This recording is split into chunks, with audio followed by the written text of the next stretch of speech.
Hello everyone, welcome to learning English with Swagata. अच्छा दोस्तों, मुझे एक बात बताइए, ये जो पेन है ये तो प्लास्टिक का बना हुआ है ना।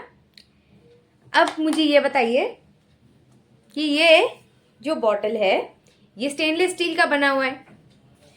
अब मुझे ये बताइए कि अगर मैं इस चीज़ को इंग्लिश में बोलना चाहूँ कि ये जो पेन है ये प्लास्टिक का बना हुआ है, तो मैं इसे कैसे बोलूँगी?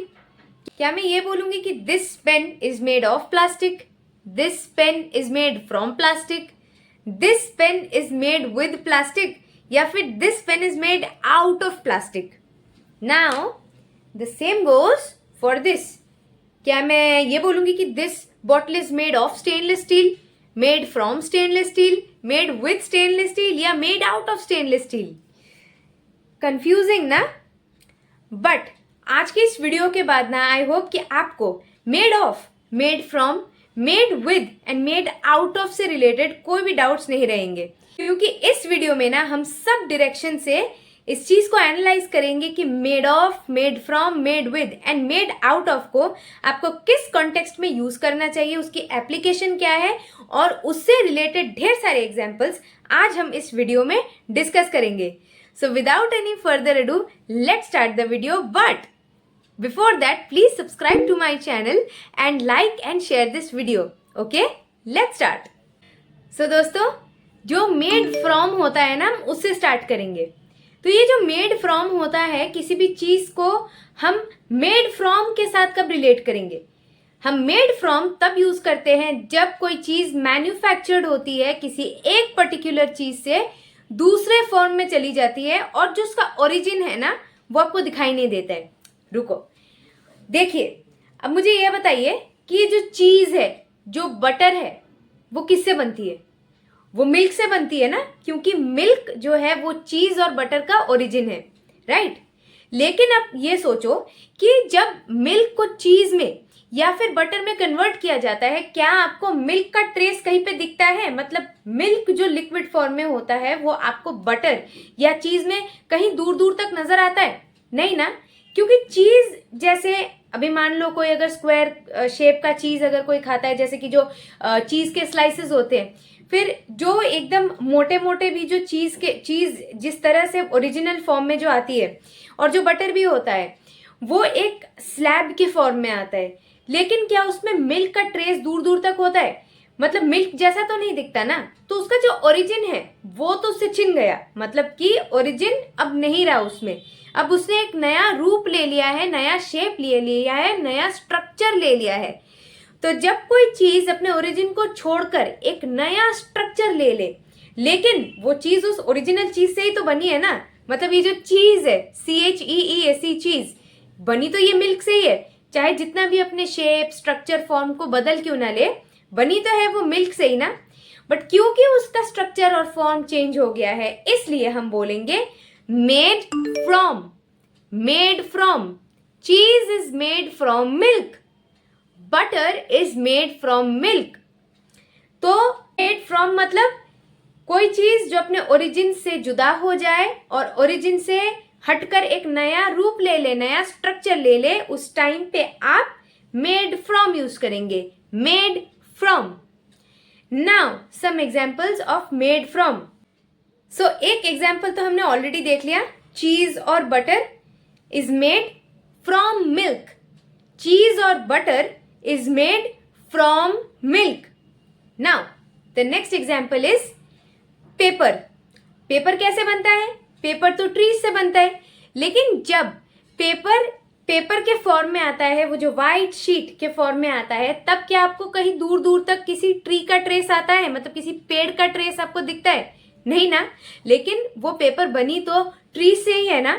बट क्योंकि अब उस पेपर में आप ट्री का ओरिजिन नहीं देख पा रहे हैं, इसीलिए हम बोलेंगे कि paper is made from trees, paper is made from trees. ठीक है।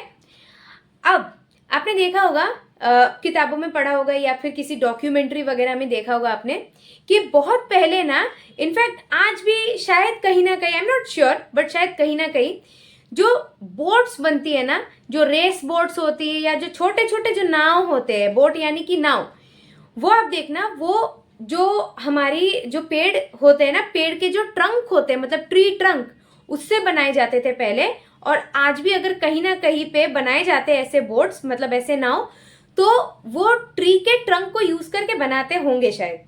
तो ये जो ट्री के ट्रंक को यूज करके एक बोट बनाया जाता है, तो वो बोट उसके बाद उस ट्री के ट्रंक को तो रिजेंबल नहीं करता है ना, मतलब वो जो नाव है एक डिफरेंट शेप ले लेती है।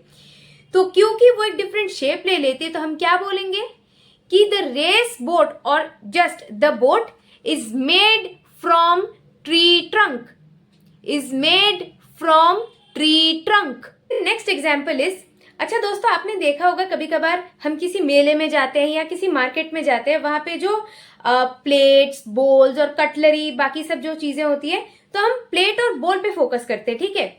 अभी कुछ प्लेट्स और बोल्स होती है, उस पर आप देखना कि बहुत सुंदर, बहुत इंट्रिकेट पेंटिंग और डिजाइन की हुई होती है, और ना वो बहुत ही ऐसे शाइनी सा सरफेस होता है उनका, है ना।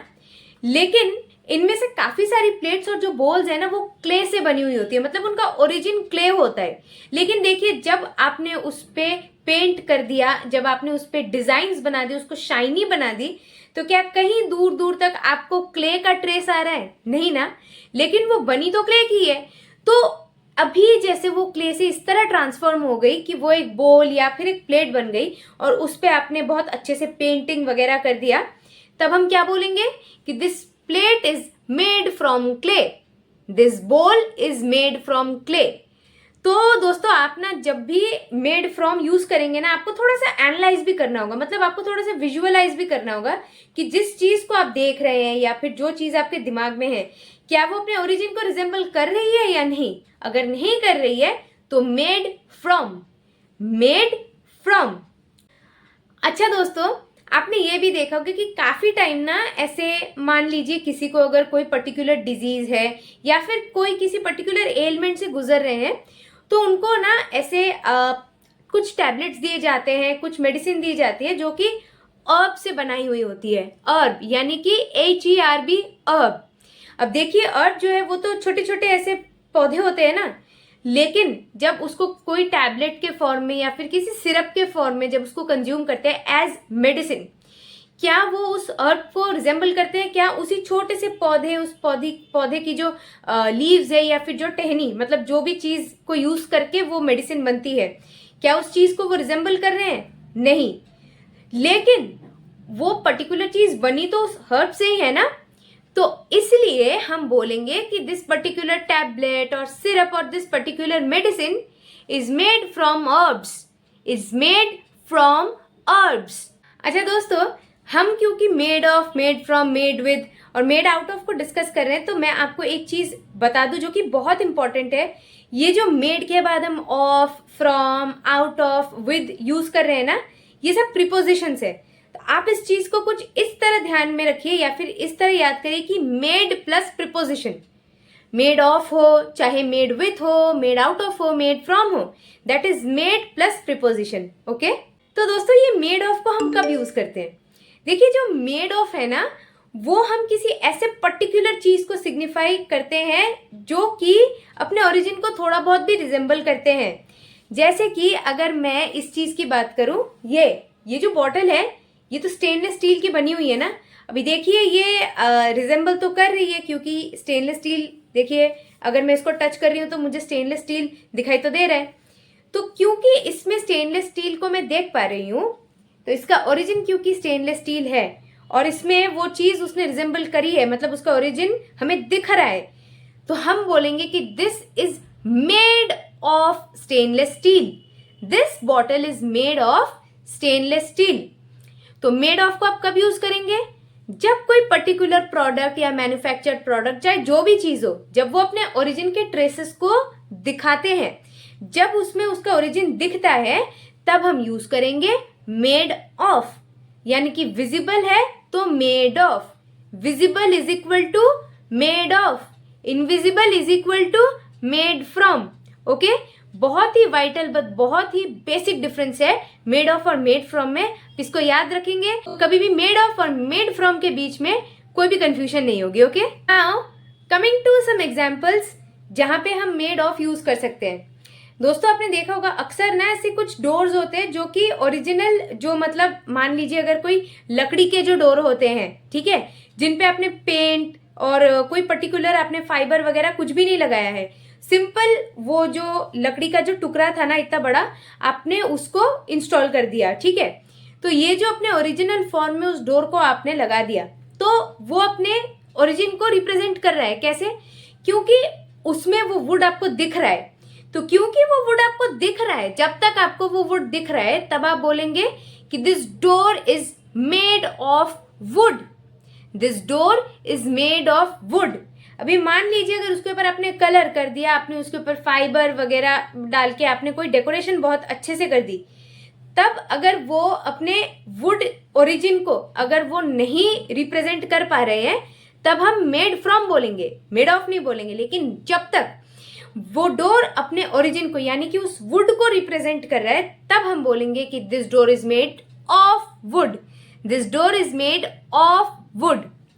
Now coming to the next example, जो कि मेड फ्रॉम के आसपास ही है लेकिन आपको डिफरेंस में नजर आ जाएगा। अभी मान लीजिए ऐसे कुछ बोल्स होते हैं ना, जो कि जो लोग पॉटरी करते हैं, जिनको पॉटरी में इंटरेस्ट है, वो बोल्स और फिर प्लेट्स बनाते हैं। लेकिन आपने देखा होगा कि अगर उस पर्टिकुलर बोल को या प्लेट को अगर वो कलर ना करे, उसको वैसे ही मतलब जैसे उन्होंने पॉटरी करके वो चीज बनाई, उसको चीज को मैन्युफैक्चर किया, उसको वैसे ही उन्होंने छोड़ दिया, ना उस पॉट को उन्होंने फायरिंग किया, ना तो उस पॉट को उन्होंने पेंट वगैरह किया, उसको एकदम ओरिजिनल क्ले के पॉट के फॉर्म में रख दिया, तब आप क्या बोलोगे? तब आप बोलोगे कि दिस बोल is made of clay, this plate is made of clay. लेकिन मैंने मेड फ्रॉम में क्या बोला था कि जैसे ही आपने उसको पेंट कर दिया, डेकोरेट कर दिया, उसके ओरिजिन को बंद कर दिया दिखना, तो तब हो जाएगा मेड फ्रॉम। लेकिन यहाँ पे क्योंकि ओरिजिन दिख रहा है, हम बोलेंगे कि दिस बोल और this plate is made of clay, made of clay. Okay. अच्छा दोस्तों, आपने ये भी देखा होगा अक्सर जब कंस्ट्रक्शन चल रहा होता है तो जो घर होते हैं ना, वो तो ब्रिक से बनते हैं। अभी जब तक ब्रिक्स तक बात है, मतलब कि ब्रिक्स के ऊपर जब तक पीओपी, फिर प्राइमर, पेंट, जब तक ये चीजें ना डल रही हो, जब तक सिर्फ ब्रिक फॉर्म में है वो हाउस, तो हम क्या बोलेंगे? यस, हम बोलेंगे कि this house is made of BRICS, this house is made of BRICS. क्यों? क्योंकि वो ब्रिक्स आपको दिखाई दे रहे हैं, वो ओरिजिन आपको दिख रहा है कि वो हाउस जो है वो ब्रिक से बना हुआ है। लेकिन जैसे ही उस ब्रिक के ऊपर सीमेंट, प्लास्टर ऑफ पेरिस और जितने भी चीजें पेंट के लिए यूज होते हैं, जब वो सब आप अप्लाई कर देंगे, तब वो ब्रिक्स नहीं दिखेंगे, तब वो हो जाएंगे मेड फ्रॉम ब्रिक्स। लेकिन जब तक ब्रिक्स दिख रही है, made of BRICS, made of BRICS. अच्छा दोस्तों, आप अक्सर आपने देखा होगा कि ऐसे स्टैचूज होते हैं और बहुत सुंदर सुंदर स्टैचूज होते हैं, स्कल्पचर्स होते हैं, लेकिन उनमें से कुछ स्टैचूज और स्कल्पचर्स को पेंट कर देते हैं, कोई डेकोरेट कर देते हैं, किसी भी रंग में पेंट कर देते हैं, कोई भी पर्टिकुलर डेकोरेशन ऐसा कुछ है नहीं, लेकिन उसको सजा देते हैं सुंदर से। और कुछ स्कल्पचर्स और कुछ जो स्टैचूज होते हैं ना, उनको वैसे ही एकदम मतलब अगर उन्होंने प्लास्टर ऑफ पेरिस को यूज करके उस पर्टिकुलर स्कल्पचर को या स्टैचू को बनाया है, वो वैसे ही उसको इंटैक्ट रख देते हैं। तो जब तक प्लास्टर ऑफ पेरिस या फिर जो भी पर्टिकुलर चीज से उन्होंने वो पर्टिकुलर स्कल्पचर या फिर वो स्टैचू बनाई है, जब तक वो ओरिजिन दिख रहा है, जब तक वो पीओपी दिख रहा है, तो हम क्या बोलेंगे कि दिस स्टैचू और this sculpture is made of plaster of Paris, made of plaster of Paris. Okay. The next is made out of, made out of. अभी जो मेड आउट ऑफ है वो कैसे आप यूज करेंगे? देखिए, जो मेड आउट ऑफ होता है ना, वो एसेंशियली मेड ऑफ से सिमिलर ही होता है, ज्यादा डिफरेंट नहीं होता है। लेकिन मेड आउट ऑफ को ना हम तब यूज करते हैं जब हम किसी ऐसे प्रोडक्ट को या फिर कोई ऐसी चीज को सिग्निफाई करते हैं जो एक पर्टिकुलर फॉर्म से दूसरे फॉर्म में गई तो है, लेकिन ज्यादातर ना उसमें रिसाइकलिंग का एलिमेंट होता है। मतलब कि किसी चीज को अगर आपने रिसाइकल करके किसी और फॉर्म दे दिया उस पर्टिकुलर चीज को, तब हम बोलेंगे कि this is made out of this particular thing. मतलब कि बी अगर आपका फाइनल प्रोडक्ट है और ए आपका इनिशियल प्रोडक्ट है, तो आप बोलेंगे कि B is made out of A, B is made out of A, क्योंकि ए को रिसाइकल करके आपने बी बनाया है। सो some examples of made out of. So the first example is, मान लीजिए ऐसे कुछ चेयर्स होते हैं ना जिन्हें हम रिसाइकल्ड वुड को यूज करके बनाते हैं. मतलब कोई एक पर्टिकुलर वुडन चीज थी, हमने उसको रिसाइकल करके कोई एक चेयर बना दी, या फिर मान लीजिए टेबल बना दी. तो हम क्या बोलेंगे कि दिस चेयर और this table is made out of recycled would. Made out of recycled would. Okay. Now the next example, आपने देखा होगा कि ऐसे कुछ स्लीपर्स होते हैं. आजकल कितने नए नए इनोवेशंस आ गए हैं और उनकी मदद से ना हम जो स्लीपर्स है, शूज है, वो हम ना यूज्ड या ओल्ड जो प्लास्टिक बैग्स होती है उनको यूज करके भी हम बना सकते हैं. तो क्या बोलते हैं हम फिर ये बोलेंगे कि दीज शूज और these slippers are made out of old plastic bags. Made out of old plastic bags. ठीक है. Now the next example is कि आपने दोस्तों आपको याद होगा कि पहले, आज भी शायद आते होंगे, बट पहले बहुत ज़्यादा आते थे ना वो कंपैक्ट डिस्क, सीडी जिसको हम बोलते हैं. तो सीडी से भी ना ऐसी काफ़ी इंटरेस्टिंग चीज़ें बनती थी. तो मान लीजिए कि किसी ने कोई कंटेनर बना दिया, ठीक है, उस सीडी की मदद से. तो वो क्या बोलेंगे कि this container is made out of CDs. This container is made out of CDs. ठीक है. नाउ आपने देखा होगा कि आजकल जो कैप्स होती है ना, कैप्स भी बहुत ऐसे आप बहुत रिसाइक्लेबल चीज़ों को यूज़ करके ना आप कैप्स बना सकते हैं. जैसे मैंने भी रिसेंटली देखा था कि एक कैप बनी थी जिसमें ना उन्होंने बैम्बू और स्ट्रॉ को यूज़ किया था उस कैप को बनाने के लिए. कैप यानी कि जो सर पे पहनते हैं. तो फिर हम क्या बोलेंगे कि this cap is made out of bamboo and straw. This cap is made out of bamboo and straw, क्योंकि वो बैम्बू और स्ट्रॉ को उन्होंने रिसाइकल किया है किसी ना किसी वे में. So this cap is made out of bamboo and straw. Now coming to made with. आप सोच रहे होंगे कि मेड विद को कब और कैसे यूज करना है. देखिए, मेड विद जो है ना, ये काफी इजियर है कंपैरेटिवली. हमारे जो पिछले 3 मेड प्लस प्रीपोजिशंस थे, made of, made from, made out of, उससे कंपैरेटिवली इजी है. क्यों? क्योंकि जब आप मेड विद यूज करते हैं, आप इसको इस कॉन्टेक्स्ट में यूज करते हैं कि कोई भी ड्रिंकेबल या फिर कोई भी ईटेबल चीज अगर होती है, मतलब जिस चीज को खा सकते हैं या फिर जिस भी पर्टिकुलर चीज को आप पी सकते हैं, वो जिन पर्टिकुलर इंग्रेडिएंट से बनी है ना, तब हम यूज करेंगे मेड विद. Made with. आपने देखा होगा कि मार्केट में ना ऐसे काफ़ी सारे पैकेज्ड फूड आइटम्स आते हैं, ready to eat food items आते हैं. तो उसमें हम जो इंग्रेडिएंट्स लिखे हुए होते हैं, तो मान लो जो उनके मैन्युफैक्चरर है वो आपको ये बताना चाहते हैं कि ये पर्टिकुलर चीज़ किस किस चीज़ से बनी है. तो फिर वो क्या बोलेंगे कि मान लो कोई सूप है, तो वो क्या बोलेंगे, वो बोलेंगे कि this soup is made with lentils, water, vegetables, salt and paper. ऐसे जो भी उनको इंग्रेडिएंट्स उन्होंने यूज किए वो बोलेंगे. अब मान लीजिए अगर आपको कोई डिजर्ट सर्व कर रहा है, आके कोई आइसक्रीम सर्व कर रहा है, तो आपने उनसे पूछा होगा कि व्हाट इज दिस आइसक्रीम, या फिर इस आइसक्रीम में क्या आपने मिलाया है, मतलब कि क्या इंग्रेडिएंट्स है इस आइसक्रीम में. तो जिन्होंने आइसक्रीम बनाया है वो आपको क्या बोलेंगे कि this ice cream is made with milk, vanilla essence, nuts and etcetera etcetera. तो ऐसे ही कोई खाने की चीज़ या पीने की चीज़ जिनमें कि कोई पर्टिकुलर इंग्रेडिएंट्स है, जो कि ऑब्वियस सी बात है, तब आप यूज करेंगे made with. Made with. Okay friends, with this we come to an end of this video. I hope कि this video makes all your doubts clear regarding made of, made from, made with and made out of. And दोस्तों practice करते रहिए क्योंकि practice makes everything better. Also दोस्तों इस video को like और share करना बिल्कुल मत भूलिएगा. And till the next time I bring another video for you. See you soon.